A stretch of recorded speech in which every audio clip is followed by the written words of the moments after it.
नमस्कार, स्वागत है आपका खास खबर में और मैं हूं आपके साथ दुर्गेश पांडे। खास खबर में आज हम बात करेंगे पंचायती राज चुनाव के तीसरे चरण के मतदान को लेकर। पंचायती राज संस्थाओं के लिए तीसरे चरण की वोटिंग हो रही है।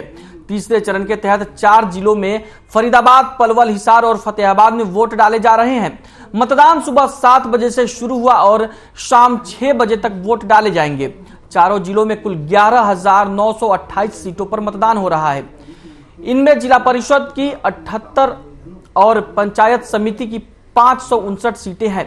जिला परिषद की सीटों की बात करें तो कुल 78 सीटों में फरीदाबाद की 10, फतेहाबाद की 18, हिसार की 30 और पलवल की 20 सीटें हैं।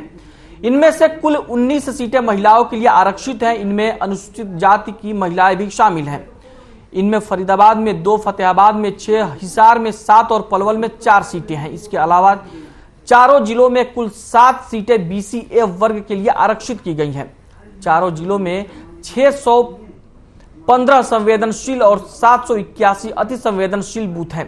संवेदनशील और अति संवेदनशील बूथों पर सुरक्षा के अतिरिक्त प्रबंध किए गए हैं।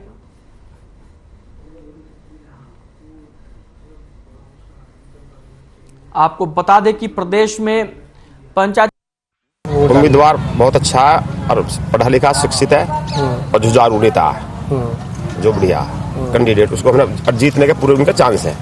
उम्मीदवार ऐसे जो पढ़े लिखे, जो अपने काम का विकास कर सकते हैं, जो मतलब विकास के आगे अपना मतलब ये जी काम करे, जो गांव में आगे बढ़िया कोई और भी बेहतर मतलब परिवर्तन लाए शिक्षा में, हर चीज में।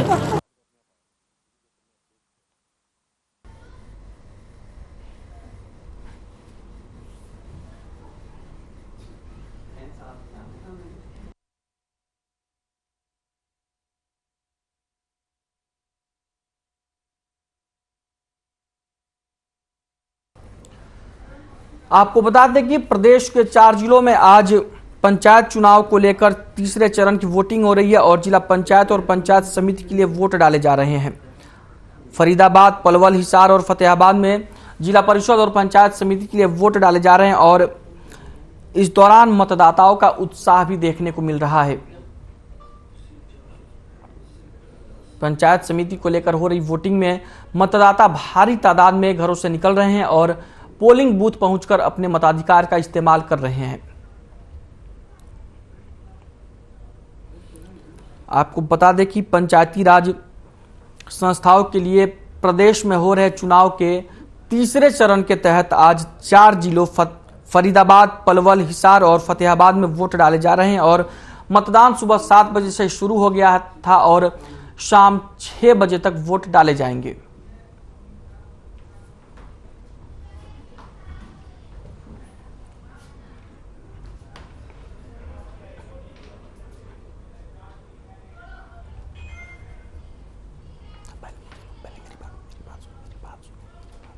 प्रदेश में तीसरे चरण का मतदान चला हुआ है, जिसमें 4 जिले शेष थे। उसमें हिसार जिला भी एक शामिल था और हिसार जिले का आज मतदान बड़े जोरों पर है। ब्लॉक समिति और जिला परिषद पार्षद के लिए आज चुनाव है। आप देख सकते हैं किस प्रकार से मतदाता लाइनों में लगकर अपने मत का प्रयोग कर रहे हैं।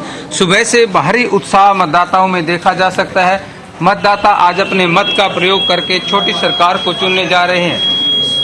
चुनाव प्रचार के दौरान देखने में आया कि जितने प्रत्याशी थे सभी ने अपने अपने वार्ड में जाकर के अपना चुनाव प्रचार किया और मुद्दों को लेकर के वोट मांगे। बहुत सारे यहाँ पर मतदाता भी हमारे साथ हैं। जो चुनाव प्रचार रहा, आज मतदान की तिथि है, किन मुद्दों पे मतदान कर रहे हैं? सर, मतदान स्वास्थ्य पे, सफाई पे, पानी निकासी पे, हर चीज पे जो भी बढ़िया कैंडिडेट होगा उसको कर। तो जो शांतिपूर्ण चल रहा है मतदान? बहुत बढ़िया शांतिपूर्ण चल रहा है। कितना उत्साह है मतदाता? बहुत ज्यादा उत्साह लोगों में, बहुत ही ज्यादा वोटिंग होने लग रही, बम्पर वोटिंग होने लग रही। तो सरपंच और जिला परिषद के अलग अलग चुनाव होने से लगता है कुछ वोटिंग पे प्रभाव पड़ेगा? नहीं सर, कोई प्रभाव नहीं पड़ेगा वोटिंग पे। बहुत बम्पर वोटिंग होने लग रही है फिलहाल भी जिला परिषद की। जी, मतदाताओं का कहना है कि भले ही सरपंच और जिला परिषद के चुनाव अलग अलग हों, लेकिन मतदाता 2 दिन आकर भी मतदान करेंगे और मतदान को लेकर के भारी उत्साह देखा जा रहा है। सुबह मतदान शुरू हुआ, उसके बाद अब तक लगातार जो मतदान की प्रक्रिया है सुचारू रूप से जारी है। अपने सहयोगी जगदीप के साथ अनूप कुंडू। तो आज प्रदेश के 4 जिलों में पंचायत चुनाव के लिए तीसरे चरण के लिए वोटिंग हो रही है और इन्हीं खबरों पर लगातार पल पल के अपडेट के साथ हमारे संवाददाता भी ग्राउंड जीरो से हमारे साथ जुड़े हुए हैं। तो हम सीधे चलेंगे फरीदाबाद, जहां फरीदाबाद के ब्यूरो हेड संजय गुप्ता हमारे साथ जुड़े हुए हैं। संजय, क्या कुछ माहौल है फरीदाबाद में?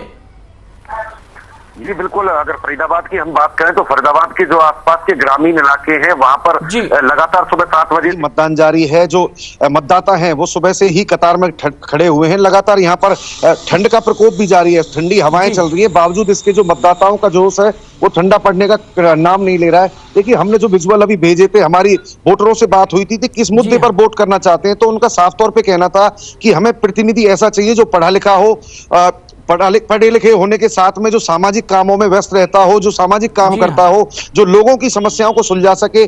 कुछ इस तरीके का मतदाता, इस तरीके का उनको नेता चाहिए। लगातार जिस तरीके से जब से ये चुनावों की जो डेट घोषित हुई थी तभी से ही जो प्रत्याशी थे उन्होंने अपना पूरा दमखम लगाया हुआ था। आज पता चल जाएगा कि किसमें कितना दम है। फरीदाबाद जिले की अगर हम बात करें तो यहाँ पर लगभग जिला परिषद के 10 वार्ड है जहां पर 73 प्रत्याशी अपनी ताल ठोक रहे हैं। उसमें से 10 प्रत्याशी जीत कर आएंगे और बाकी जो प्रत्याशी हैं वो, उनको हम हार कहें या उनका अनुभव कहें या फिर उनकी फाइट कहें, वो कहीं ना कहीं मुकाबले में खड़े दिखाई देंगे।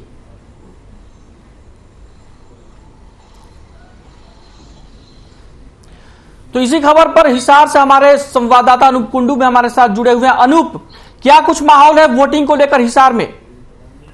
दुर्गेश, इस वक्त हम हिसार के अलग अलग बूथों पर खड़े हैं। ये जो बूथ है ये चमारखेड़ा गांव के बूथ है। 21, 22, 23, 24 नंबर बूथ यहाँ पर है। आप देख सकते हैं कि कई बूथ ऐसे हैं जिन पे बड़ा भारी उत्साह है।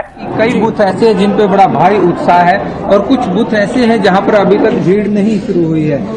जो माना जा रहा है कि वोटिंग परसेंटेज है वो कम रह सकती है 2 टर्न होने की वजह से, लेकिन कुछ मतदाताओं का ये भी कहना है कि ऐसे में कोई फर्क नहीं पड़ेगा। आप देख सकते हैं जो इस समय तक लंबी लंबी लाइनें लग जाती थी, ऐसा यहाँ पर नहीं देखने को मिला। मात्र थोड़े जो मतदाता है वो लाइनों में है और उसके बावजूद भी आप देख सकते हैं हमारे साथ कुछ साथी हैं, उनसे बात भी कर लेते हैं। और सर, कैसा चला हुआ मतदान? पहली बात तो जो ना नाम जो ना हर खबर का जो स्वागत है। मतदान बहुत बढ़िया शांतिपूर्वक तरीके से चले हुआ है, बहुत ही बढ़िया। 2 चरण में मतदान करवाया जा रहा है, सरपंचों का अलग और जिला परिषद। कुछ लगता है वोट परसेंटेज कम पोल होगा? देखो, ये तो स्वाभाविक बात है, 5-7% की उम्मीद है कम ही होगी, लेकिन सरपंच का एक अलग चुनाव हो जाता है और इसका जो ना जी थोड़ा सा फर्क तो रहता है 19-20 का। इस समय तक लंबी लंबी कतारें देखने को मिलती थी, इतनी भीड़ अब नहीं है बूथों पे। हाँ, थोड़ा सा फर्क है, लेकिन सुबह सुबह काफी भीड़ थी और अब भी जो ना जी आने आप देख सकते हैं और भी हमारे साथ युवा साथी भी हैं। कैसा उत्साह है मतदाताओं में? बहुत अच्छा उत्साह है, अच्छी पोलिंग हो रही है, समय समय पर अभी वोट भी आएगी। 2 चरणों में इलेक्शन हुआ है, इसमें फर्क पड़ता है। सरपंच वाले में ज्यादा होती है पोलिंग, इसमें भी अभी चल रही है, अभी टाइम लगेगा, धीरे धीरे आ रहे हैं लोग।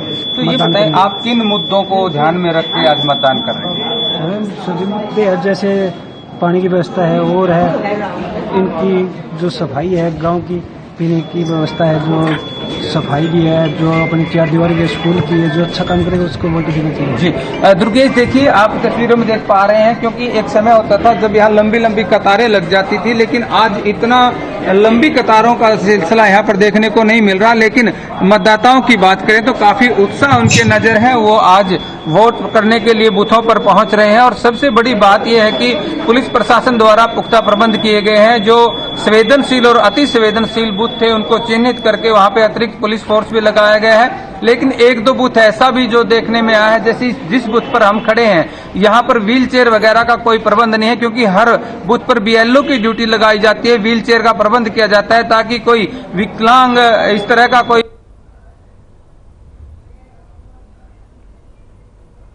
यहाँ पर मिल रही है।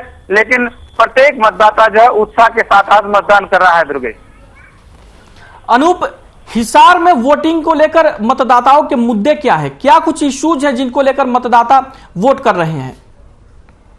देखिए, जिस प्रकार हमने कई मतदाताओं से बात भी की, हिसार में अलग अलग जो वार्ड है, 30 वार्ड यहाँ पर जिला परिषद के लिए है, सबके अलग अलग मुद्दे हैं। कुछ वार्ड ऐसे हैं जहाँ पर पानी निकासी का सबसे बड़ा मुद्दा है, कुछ वार्ड ऐसे हैं जहां पर साफ सफाई को लेकर के मुद्दा है, कहीं शिक्षा का मुद्दा है, कहीं स्वास्थ्य का मुद्दा है। लेकिन और हाल बात की जाए तो विकास को मुद्दा मान करके लोग मतदान कर रहे हैं। लोगों का कहना है कि हम उस प्रत्याशी को जिताना पसंद करेंगे जो हमारा विकास करवाएगा, जो ये आश्वासन देगा कि जो जीतने के बाद 5 साल का जो उसका समय है वो लोगों के बीच में रहेगा, उनकी समस्याएं सुनेगा और उनका समाधान करवाएगा। दुर्गेश, फरीदाबाद से हमारे ब्यूरो हेड संजय हमारे साथ जुड़े हुए हैं। संजय, फरीदाबाद चूंकि शहरी इलाका है लेकिन आज वहां पंचायती राज को लेकर मतदान हो रहे हैं, वो ग्रामीण इलाकों के ये मतदान है, तो सबसे पहले मैं ये जानना चाहूंगा कि ये मतदान किन किन विधानसभा क्षेत्रों के तहत ये इलाके आते हैं, ग्रामीण इलाके जिन पर आज ये वोटिंग हो रही है? जी बिल्कुल दुर्गेश, अगर हम ग्रामीण इलाकों की बात करें, फरीदाबाद तो शहरी सीट है, इसके अलावा हम आसपास के जो इलाके हैं वहां के ग्रामीण इलाकों में गांव विधानसभा, बल्लभगढ़ विधानसभा, इसके अलावा पृथला विधानसभा पूरे हरियाणा की एक ऐसी विधानसभा है जिसमें कोई भी कस्बा या शहर शामिल नहीं है, वो पूरा का पूरा क्षेत्र ग्रामीण है।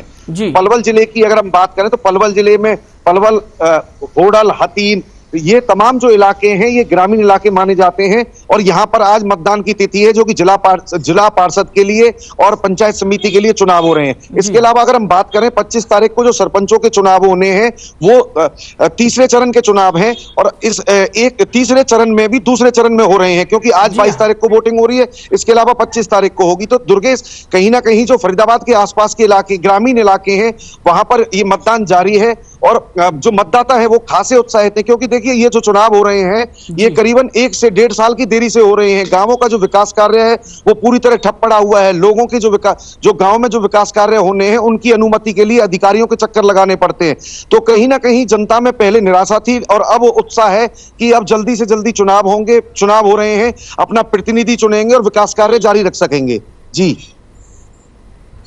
संजय, जो ये इलाके हैं, जो तमाम इलाके हैं जहां मतदान हो रहा है आज जिला परिषद और पंचायत समिति को लेकर, यहां पर वोटर्स के इशू क्या हैं?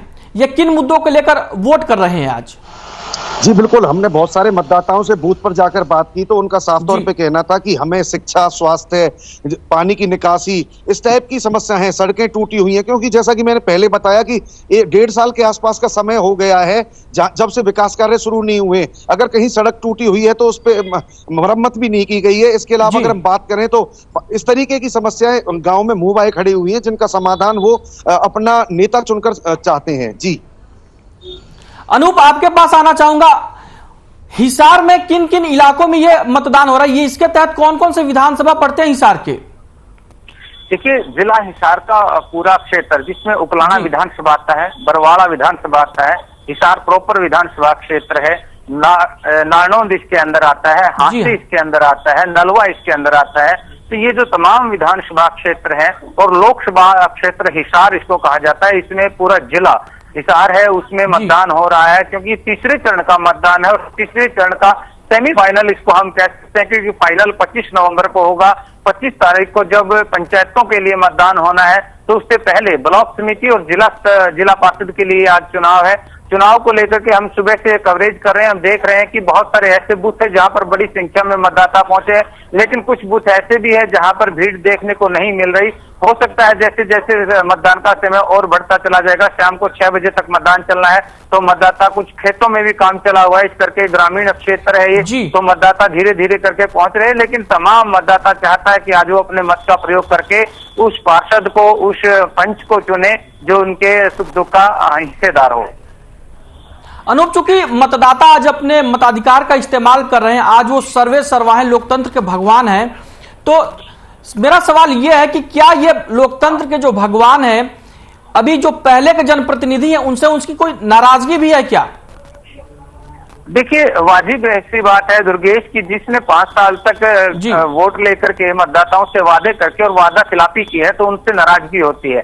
जब वादे किए जाते हैं तो बड़े बड़े वादे किए जाते हैं, लेकिन जब निभाने की बात आती है तो वो निभा नहीं पाते, जिससे मतदाताओं में नाराजगी होती है। लेकिन फिर दोबारा मतदान होता है, दोबारा चुनाव आते हैं, दोबारा नए सिरे से बहुत सारे ऐसे जो है प्रत्याशी सामने आते हैं और वो नए नए तरीके से अपने वादे और घोषणा पत्र लेकर के आते हैं। जनता फिर विश्वास करती है, फिर मतदान करती है क्योंकि लोकतंत्र मतदान की जान है।